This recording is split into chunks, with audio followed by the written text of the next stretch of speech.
became a fan favorite, and now it's making way for Avatar. Monsters Inc. Mike and Sulley to the Rescue is closing. You're listening to Castle Talk Radio. We're live on the airwaves with Becca and Jessica. Now let's jump into this week's episode. We're here to talk about why this small dark ride has such a big place in our hearts.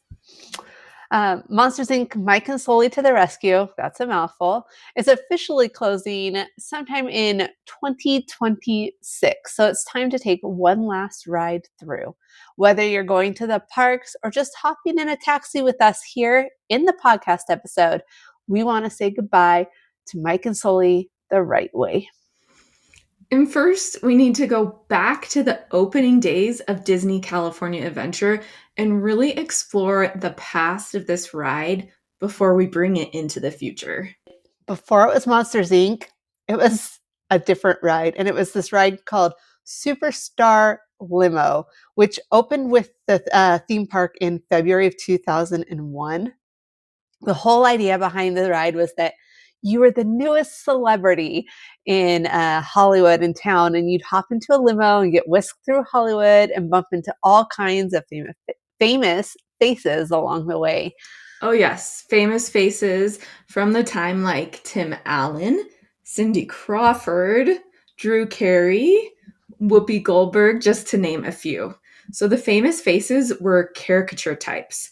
So as was the whole ride, just like a giant caricature. It was a silly twist on LA life, and I don't think I ever wrote it, but I could be just blocking out that memory. It was a fever dream for sure.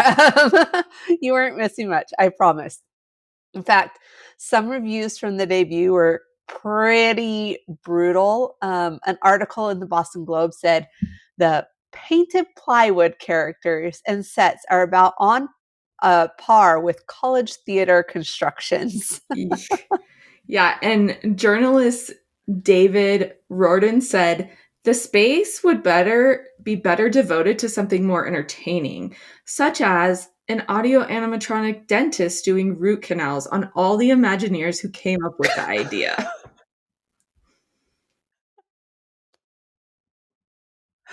I don't know if I go that far. Pretty tough. Okay.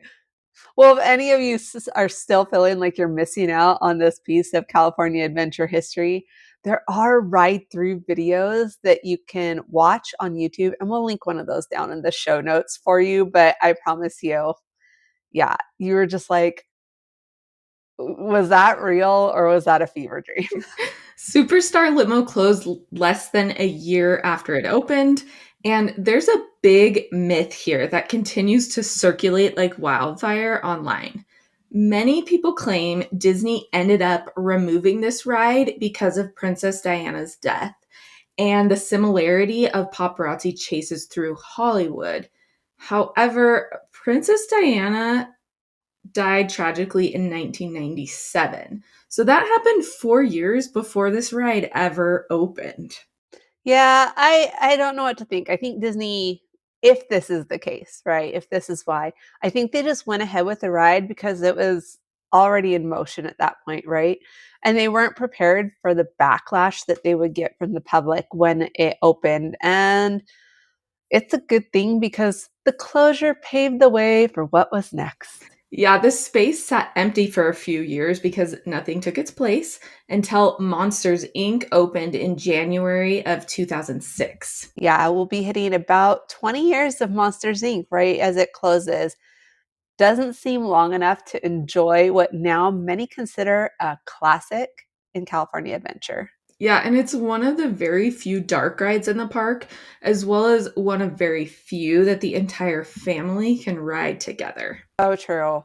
As we get ready for Monsters Inc. to close its doors permanently, let's take a ride through each scene of the attraction together, Jessica. I think that'd be fun. Yeah, and before the ride begins, you start inside the Monstropolis Transit Terminal, and you're passing signs and vending machines that are completely on brand.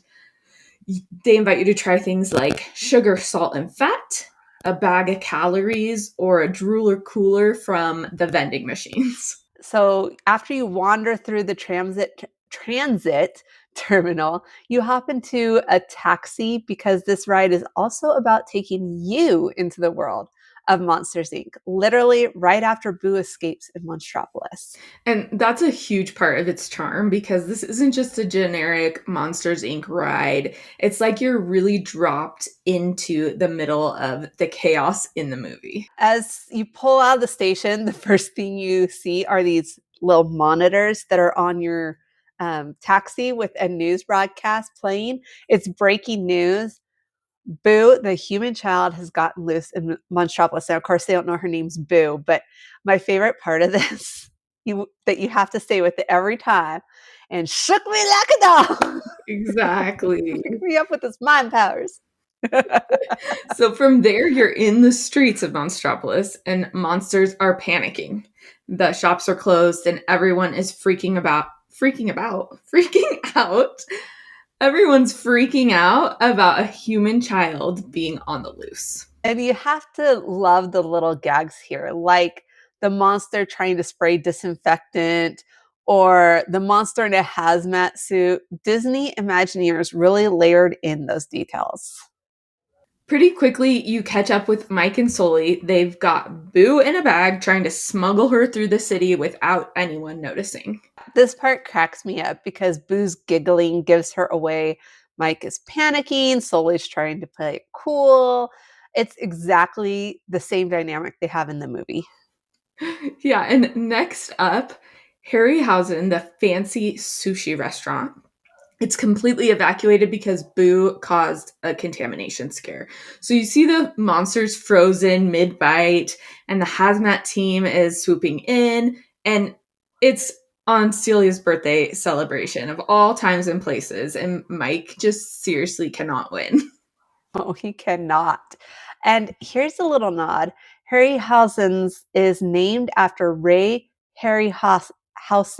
Harryhausen, the legendary stop motion animator who inspired so much of monster movie history. I just love those little details. And there are so many, and I can't wait to see what comes next with those little details. But soon you find yourself in the locker room. This is my favorite scene. With Boo using the potty and the singing and the echoing while she's in there. It's so adorable. It is. And Sully's there waiting patiently outside. And of course, Mike is stressed as usual. Yes, and then you head into the Monsters Inc. factory itself, and this is where the ride really goes big. You see the door vault with the rows and rows of closet doors and bedroom doors zipping around you above. And of course, we've all dreamed of that being a roller coaster, and it now will be coming soon to Walt Disney World and Universal Studios. No, yes, Universal Studios. No, Hollywood Studios. I always mix those up. That was a poor choice of names for that park. I'm sorry. Okay, but moving on, while you're in this thing, in this door maze, of course, guess who shows up but Randall trying to capture Boo. He pops out at different moments, chasing through the factory, and every time he reappears, he looks worse and worse. If you pay close attention, you'll see one of the patterns he changes into is the wallpaper from the Haunted Mansion. Yes, loving the details. And finally, Sulley manages to get Boo home safe. And as the end draws near for this attraction, we're also losing the Buddy Pass. And that is a cast member issued ticket that lets 2 or 3 people bypass the regular queue and enter via the exit. We're also losing Lightning Lane Multi-Pass attraction at a park that has so few rides in the first place. It's kind of sad. That's right. Disney confirmed the ride will close early 2026 to make room for a new Avatar-inspired space.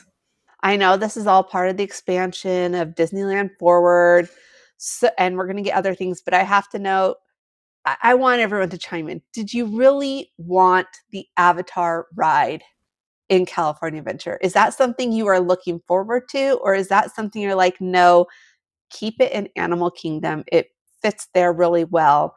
we don't need an Avatar ride. So tell us in the comments or shoot us a DM on Instagram, or to our personal profiles on Instagram.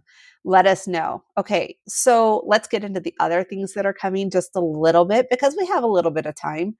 So included in this expansion, there's things all over Disneyland Resort that are happening. There's the new Coco themed ride, which I'm super excited for. There's more Avengers attractions. In fact, they're doubling the size of Avengers Campus and the number of rides in it. So that's really cool. And there's even a massive parking structure situated near Harbor. And they're also going to have like a brand new like pedestrian like overpass walkway and redoing the Esplanade. Yeah, so it's definitely bittersweet, but it is part of Disney's ongoing effort to refresh and evolve the parks. I mean, it's easy to feel sad. Trust me, I feel sad. But there's comfort in knowing that Monsters, Inc. fans will have a brand new land at Walt Disney World. Like I mentioned, it'll feature a Monsters, Inc. roller coaster, the one we've all dreamed of ever since the movie originally came out, among other things that may or may not have been announced yet. If you want to check out Monsters, Inc., though, the ride, before it closes, there's still time to book your tickets and make a trip of it. And you can do that by going to getawaytoday.com/Castle Talk. And that is where you'll get the best deals on Disneyland tickets and packages. And they can also help you book that Walt Disney World trip after the new Monsters, Inc. land opens. Absolutely. Or before. And if you're planning to say goodbye in person, be sure to add Lightning Lane Multi-Pass to your discount park ticket and prioritize that to get early in the day, because as we get closer to Monsters, Inc. saying goodbye, those Lightning Lanes are going to run out really quick. And I bet we'll also see a phase out of the Buddy Pass sooner rather than later. I think as it approaches closing that won't be an option. So be sure to schedule your visit, and we'll keep covering updates on the Avatar replacement and all things coming to both parks at Disneyland Resort. And thank you for joining us on this monster-filled farewell. You've been listening to Castle Talk Radio. For exclusive discounts on tickets and hotels, free guides, and to listen to past episodes, visit castletalkradio.com.